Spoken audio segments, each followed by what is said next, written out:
Welcome to this explainer on online communities and forums. Let's dive right in. We were promised this incredible utopian digital commons, but somehow it's unexpectedly morphed into this bizarre landscape of commodified loneliness. If you've been following the overarching narrative of perverting our reproductive nature, you know we've been tracking a pretty profound cultural shift. There's this quote by MIT sociologist Sherry Turkle that just hits the nail on the head. She says, "We are lonely but fearful of intimacy. Digital connection offers the illusion of companionship without the demands of friendship." I mean, that is the modern paradox right there, isn't it? We are absolutely drowning in digital connection, yet we're starving for true intimacy. The internet gives us this weird kind of comfort, companionship that demands literally nothing from us. No shared sacrifice, no real vulnerability, just a safe, carefully maintained distance. So, we've really got to ask ourselves a tough question here. Why?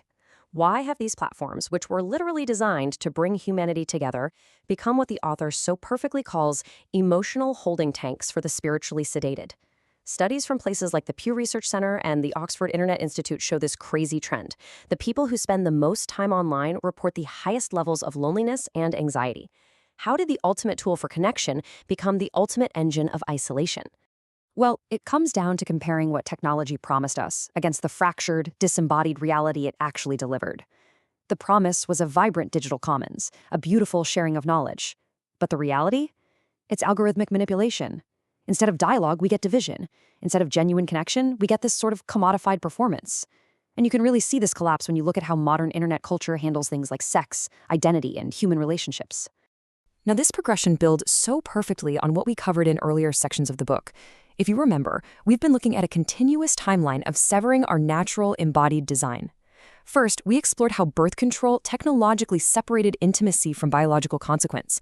Then, we looked at how pornography chemically separated sexual desire from an actual partner. And now, here we are at step 3. The internet has severed human connection from real-world covenant and accountability. It's this progressive, step-by-step detachment from our biological reality.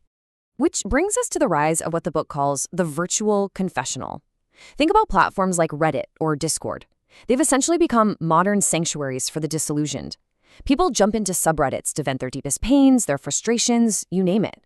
But here's the catch. They do it without the redemptive accountability of a real physical community. Out in the real world, confession usually leads to correction and growth. But in the virtual confessional, anonymity promises absolute safety. You can air your darkest thoughts without any real-world risk. Social psychologist Jonathan Haidt has a concept that fits perfectly here. He describes these spaces as digital trauma circles, without therapists, only echoes. That is such a powerful image, right? It captures the real danger of misery finding upvotes instead of actual healing. When people experience rejection, they naturally turn to these forums to make sense of their story, but the danger is that the story gets locked in. The platform basically becomes a container that hardens their pain into a permanent identity. There's actually a psychological mechanism driving this, and it's called affective affirmation. Simply put, it's the continual validation of your feelings, totally regardless of whether those feelings are healthy or completely distorted. When validation is cheap and correction is basically non-existent, these online echo chambers start to reward grievance. They aren't attracting voices of wisdom. Instead, they become like trauma clubs with no bouncers, where people start mistaking their dysfunction for their actual identity. Looking at this sociologically, the book points out something super interesting. These forums tend to birth two extreme, seemingly opposite worldviews, but both of them ultimately reject committed, responsible love. They basically orbit around two poles, nihilism and narcissism. The author refers to them as the black pill and the hedonist echo. And these aren't just casual spaces to vent anymore. They've evolved into comprehensive digital belief systems that really shape the minds of the people using them.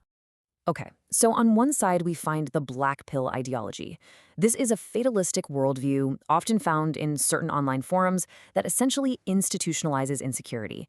It promotes this biologically deterministic idea that life is just fundamentally rigged against you.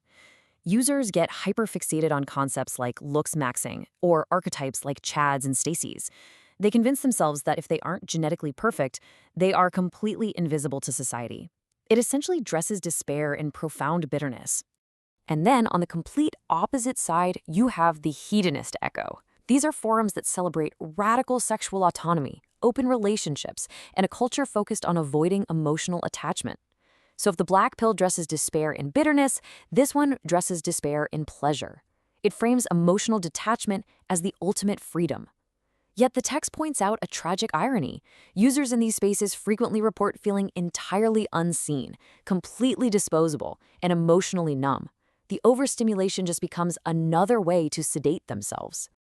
It's actually fascinating when you take a step back. How do two totally opposite digital cultures lead to the exact same feeling of emptiness? Whether someone copes by retreating into bitter self-pity or by chasing meaningless overstimulation, they both arrive at the exact same destination. Both ideologies reject monogamous, emotionally responsible love as an impossibility. At the end of the day, both are simply running away from the incredible risks and the incredible rewards of real embodied intimacy. And that brings us to the core issue here, the simulation of belonging. We have literally traded physical presence for pixels. In this digital age, we've decided to redefine connection by how frequent it is rather than how deep it is. We have these digital tribes with shared memes, sure, but no shared burdens. We know exactly what our online friends believe, but we have absolutely no idea how they suffer. We are more accessible than ever before, yet entirely alone. And the data backs up the psychological toll of this simulation.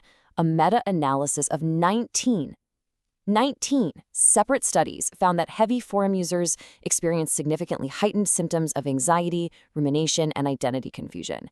This is especially true when their forum use revolves around highly charged personal topics like romantic rejection or sexuality. False connection feels amazingly real, right up until the exact moment you actually need it.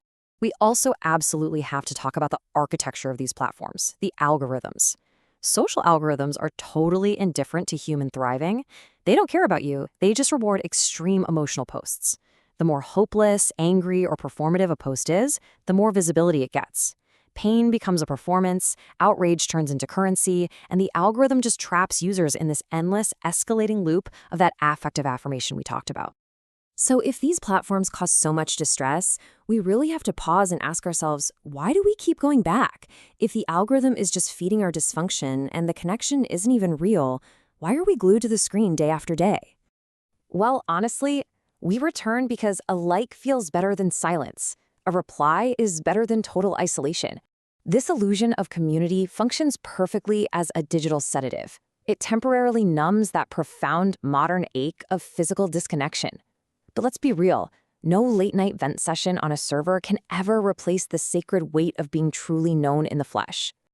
And the physical cost of this loneliness, it's staggering. Back in 2023, the U.S. Surgeon General issued an advisory warning that lacking actual physical social connection carries a mortality risk equivalent to smoking up to 15 cigarettes a day, half a pack a day, just from being lonely. The stakes here aren't just emotional anymore, they are literal and existential. We were not made to live our lives on screens. We were made to sit across a table, to be held, and to be heard. Contrast all of that with real, embodied community. Unlike digital echo chambers, a physical community is built on covenant. It does the hard things that online spaces simply cannot do. It calls you higher by challenging your vices rather than just validating your victimhood. It carries actual weight. A real friend shows up at your front door. They don't just leave a reaction on your post. And it's built on shared, real-world action and sacrifice, not just a shared list of hobbies.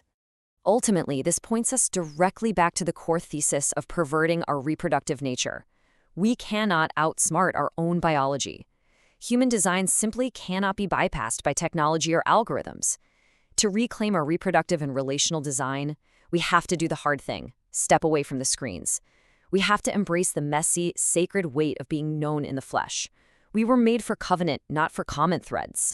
To continue this journey, explore how these ideas build in the upcoming chapters, and support the author's incredible work, I highly encourage you to visit pervertingourreproductivenature.com. There is a fantastic interactive companion site waiting for you right there.